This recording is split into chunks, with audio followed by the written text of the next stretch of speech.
Bonjour, je m'appelle Tina Nikuka et je vais vous parler de détection de falsification dans les images numériques et plus particulièrement d'un algorithme que j'ai développé au cours de ma thèse capable de détecter les falsifications dans les images qui ont subi une compression JPEG. Pour cela, je me suis dit qu'on allait prendre une image JPEG et lui appliquer quelques falsifications, quelques retouches, puis voir comment l'algorithme est capable de détecter les falsifications dans ces exemples-là. D'abord, ce qu'il faut savoir, c'est qu'avant d'avoir ce fichier JPEG, l'image a subi une suite d'opérations. Et ça ne s'arrête pas là. Lorsque je veux ensuite regarder l'image, je vais appliquer à nouveau une nouvelle opération. En effet, je vais décompresser l'image. Donc pour avoir le fichier JPEG, l'image avait été compressée, rangée. Et pour pouvoir la voir, je vais la déranger et je vais donc la décompresser pour pouvoir la voir, mais aussi la falsifier. Donc là, on va la falsifier ensemble. Ici, j'ai effectué deux falsifications. J'ai copié-collé le chien, mais j'ai également rajouté un élément extérieur qui est le bandana. Puis j'ai effectué une modification globale, donc j'ai fait un recadrage ici, j'ai enlevé la partie gauche de l'image. Ce qu'il faut savoir, c'est que toutes ces opérations de traitement d'image, donc c'est une liste non exhaustive, mais toutes ces opérations, elles laissent une trace imperceptible, mais quand même détectable sur l'image finale. Et donc, moi, je me suis concentrée sur les traces laissées par la compression JPEG, donc sur l'impact de la compression JPEG sur l'image, mais aussi sur l'impact de la falsification sur les traces de compression. Alors pour vous montrer ces traces, je vais vous montrer une image avant compression et une image après compression.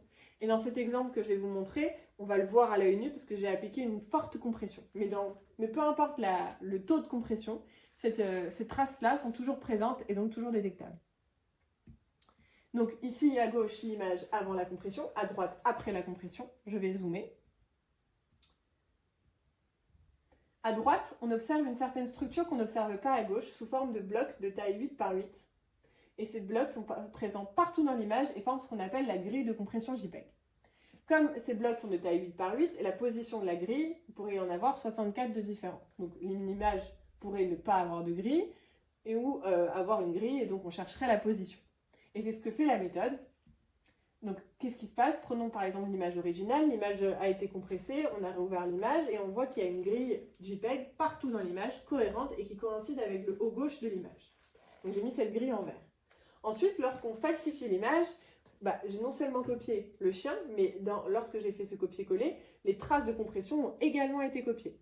Et donc, il y avait 63 chances sur 64 pour qu'elles ne coïncident pas avec celle du fond. Et c'est ce qui est arrivé ici. Donc, j'ai mis une autre couleur pour cette grille. Chaque grille a sa couleur.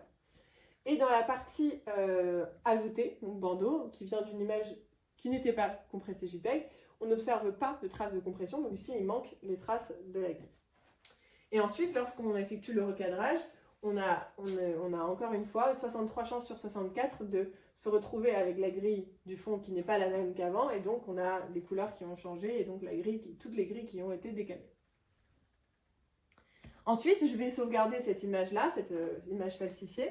Donc je vais la sauvegarder en format JPEG, ce qui va donc créer à nouveau une nouvelle grille JPEG présente partout sur l'image, cette fois-ci qui coïncide avec le haut gauche. Donc au fond de l'image, j'ai deux grilles, sur le chien j'en ai deux aussi mais avec un décalage différent. Au niveau du bandana où je n'avais pas de grille avant, je possède une trace de compression qui est celle de la seconde compression. Et mon algorithme qui s'appelle 0 est capable d'associer à chaque pixel de l'image la position de la grille à laquelle elle appartient, celle qui est la plus forte, bien sûr, parce qu'on peut appartenir à plusieurs grilles différentes. Et la méthode ne s'arrête pas là, avec cette étape ici. Il s'agit seulement d'une étape intermédiaire qui ensuite est suivie d'une étape de validation statistique qui décide si une détection est assez significative ou non. Car le but est d'avoir des méthodes qui ne nécessitent pas interprétation et qui sont claires et utilisables par tous pour savoir que dans cette image, il y a une incohérence, une anomalie au niveau des traces de compression. Cette partie et cette partie ne possèdent pas le même historique, cette partie et cette partie ne possèdent pas les mêmes traces de compression que le fond de l'image. Cela permet également d'avoir une méthode qui est assez robuste et qui ne crée pas de faux positifs. Par exemple, ici sur l'image originale, on n'a pas détecté quoi que ce soit, ce qui est normal. Et on peut aussi dire que l'image a subi une compression JPEG cohérente partout dans l'image. Cela ne veut bien sûr pas dire que l'image est authentique, mais qu'il n'y a pas d'anomalie à détecter au niveau des étapes de compression. Et cette méthode 0, elle peut être testée sur les images qu'on trouve par exemple sur les réseaux sociaux, et elle peut être faite directement à travers l'outil qui s'appelle InVidWeVerify de l'agence France Presse.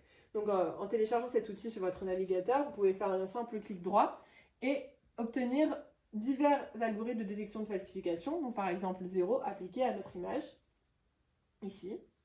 Et 0 se trouve également sur ePol, qui est un journal en ligne où il y a non seulement un descriptif détaillé de la méthode, mais aussi le code source et également une démo en ligne où on peut tester la méthode avec n'importe laquelle de ces photos, comme ici. Donc je vous invite à aller y jeter un œil. Merci beaucoup.